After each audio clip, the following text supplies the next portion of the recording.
Hoje a internet é uma realidade importante na vida das pessoas, num país que tem uma concentração de renda muito grande como o Brasil.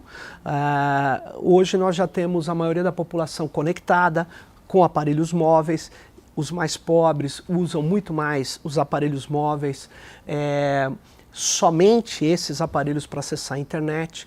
E eles estão cada vez mais interagindo e utilizando plataformas de relacionamento social. Tudo isso pode parecer só algo importante, positivo, mas ele tem um outro lado, ele tem, na verdade, grandes problemas também, né?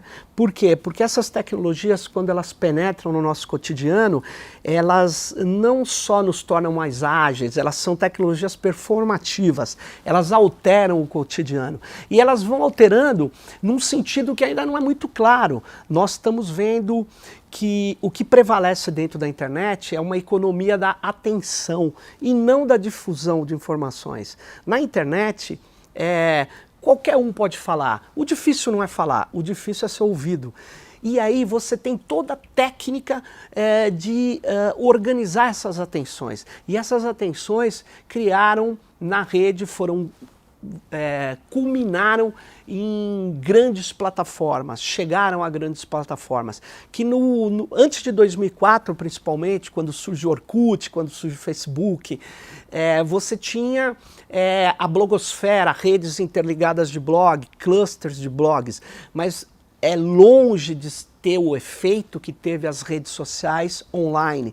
Essas redes de relacionamentos sociais, dentro da internet, que era uma rede distribuída, elas criaram verticalizações, elas criaram redes centralizadas, operadas por sistemas algorítmicos. Esses sistemas algorítmicos, eles controlam o olhar das pessoas, o que elas vão ver, o que elas vão ouvir, e eles passam a ter uma relevância muito grande para discutir comunicação, para discutir educação.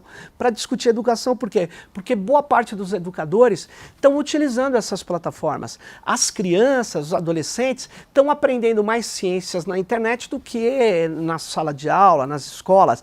E, portanto, esse uso das tecnologias, nós precisamos observar e trazer para aquilo que é um sentido mais crítico, mais diversificado, menos concentrado em grandes plataformas.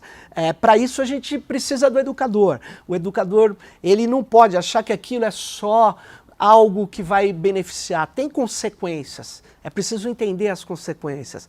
Quando ele posta algo no Facebook, não é todo mundo que vai ler, é quem o algoritmo do Facebook considerar que deve ler, que vai receber na sua timeline. Porque os algoritmos, eles estão presentes, são algoritmos de machine learning ou de aprendizado de máquina, e para que eles cada vez mais atendam aos interesses dessas plataformas, eles têm que captar mais a atenção, fidelizar mais as atenções. E por isso que ele está o tempo todo tentando entender a pessoa, formando perfis, obtendo dados pessoais, formando grandes bases de dados. O Facebook tinha em 2016 300 milhões de gigabytes de dados dos seus usuários. Isso é um número absurdo, todo clique dado, tudo que foi apagado. Por quê? Porque ele quer conhecer cada usuário. O Google também, a Amazon também. Essas grandes empresas, na verdade, são empresas de dados pessoais. Elas coletam os dados, usam o aprendizado de máquina para poder ofertar produtos para essas pessoas, mas também para poder fidelizá-las, concentrar mais ainda as suas atenções.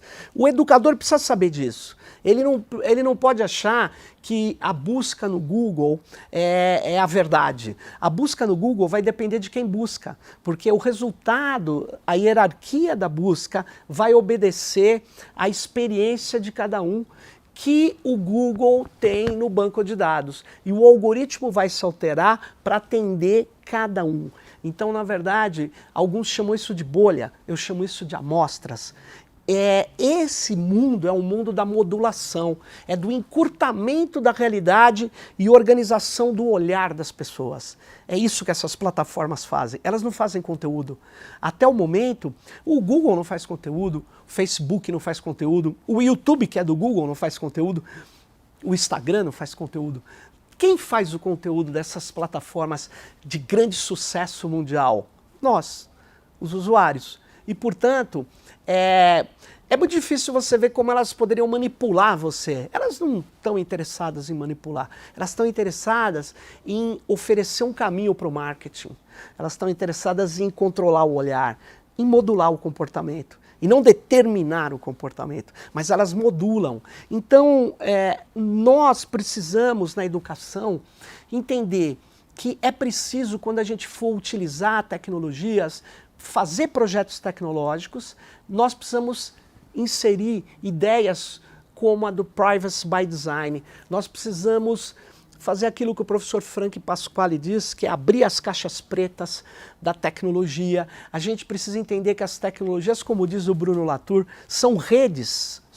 São redes, elas nunca são produtos únicos, mas elas nos são apresentadas como um passe de mágica. Mas, na verdade, elas são redes de conflitos que geraram determinados produtos. Nós precisamos descortinar isso. E eu digo que acredito no educador, ele não deve ser um usuário de tecnologia, ele tem que estar disposto a criar tecnologia. Ele pode não ser um matemático, não saber modular um algoritmo, mas ele pode saber quais os parâmetros esse algoritmo tem que ter, o que ele não deve fazer, quais as restrições que a gente deve impor. Ele pode sim controlar a tecnologia que ele usa, projetar a tecnologia, fazer aquilo que os canadenses chamam de Privacy by Design, a privacidade incluída desde a concepção da tecnologia. Então a gente discutiu um pouco disso aqui e foi muito bom, muito interessante o debate. Eu acredito que a gente tem um longo caminho pela frente para se apoderar dessa ambivalência tecnológica e usá-la para a democracia e para a diversidade.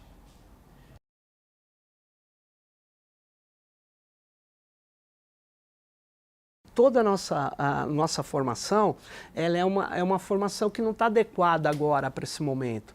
A gente tem que ter formação inter e multidisciplinar. A gente tem que ser capaz de ter um conhecimento maior sobre aquilo que a gente usa. Eu sei que as corporações falam outra coisa. Use, é o melhor. Não. Nós, como educadores, não temos que ser só usuários. A gente tem que ter uma formação. Tem vários tutoriais disponíveis na internet. A gente tem que estar disposto a aprender. A gente tem que estar disposto a conhecer esses meandros desses novos mediadores sociais. Nós não podemos simplesmente falar, mas dane-se, eu não tenho mais interesse.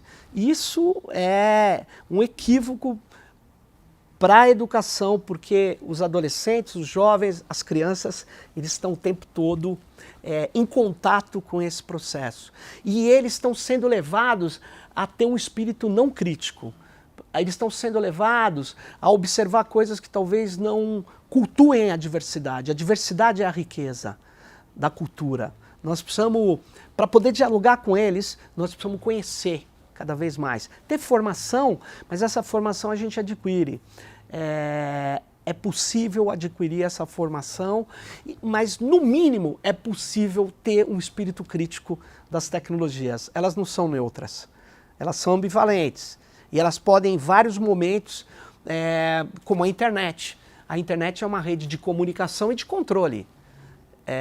Controle técnico. Esse controle técnico pode a qualquer momento virar um controle totalitário.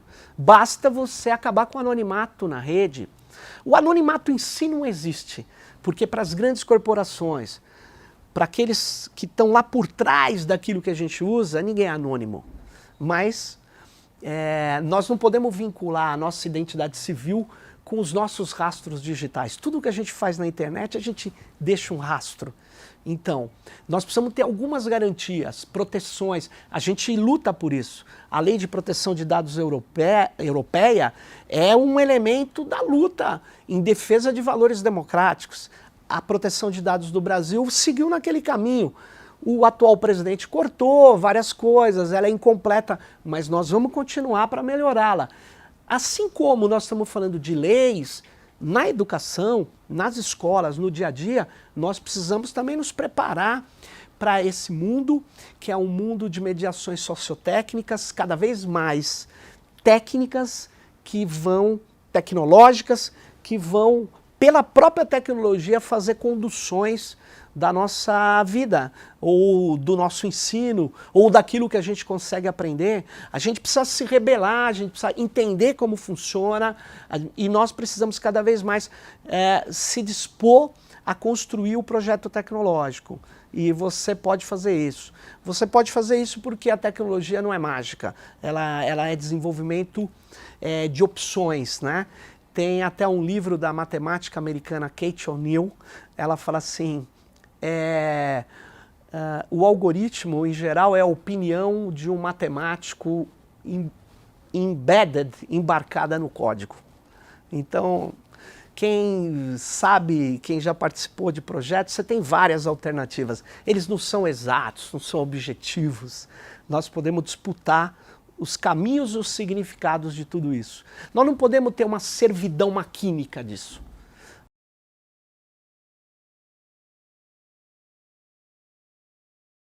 A servidão maquínica é mais ou menos o seguinte: o celular é muito importante na nossa vida. É um exemplo assim que, para mim, fica fácil de falar rapidamente. O celular é muito importante.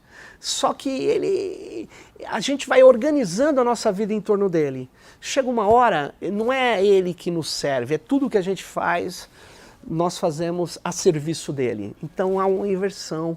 E isso é comum, isso não é um jogo de palavras, isso aconteceu com o carro, mas com as tecnologias de inteligência é muito mais grave, porque elas reformatam. Elas, como a Judith Butler usa um termo, elas são performáticas. Elas não são só boas, elas não só melhoram a nossa vida, não. E nós precisamos ver isso, né? A gente precisa ser mais criterioso com os nossos dados. Os dados nossos representam o que nós somos. Eles estão sendo cruzados, obtidos, e nós os entregamos prazerosamente.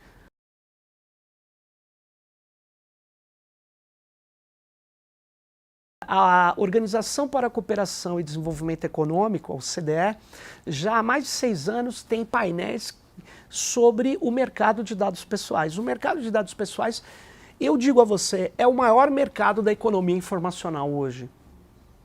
É um mercado que trabalha os dados, nos trata e nos embala em amostras o tempo todo. E é curioso que o filósofo francês Gilles Deleuze já tinha apontado isso num pequeno texto que se chama Pós-Scriptum das Sociedades de Controle, dos anos 80. E parece uma profecia, mas, na verdade, ele captou essa tendência das tecnologias cibernéticas.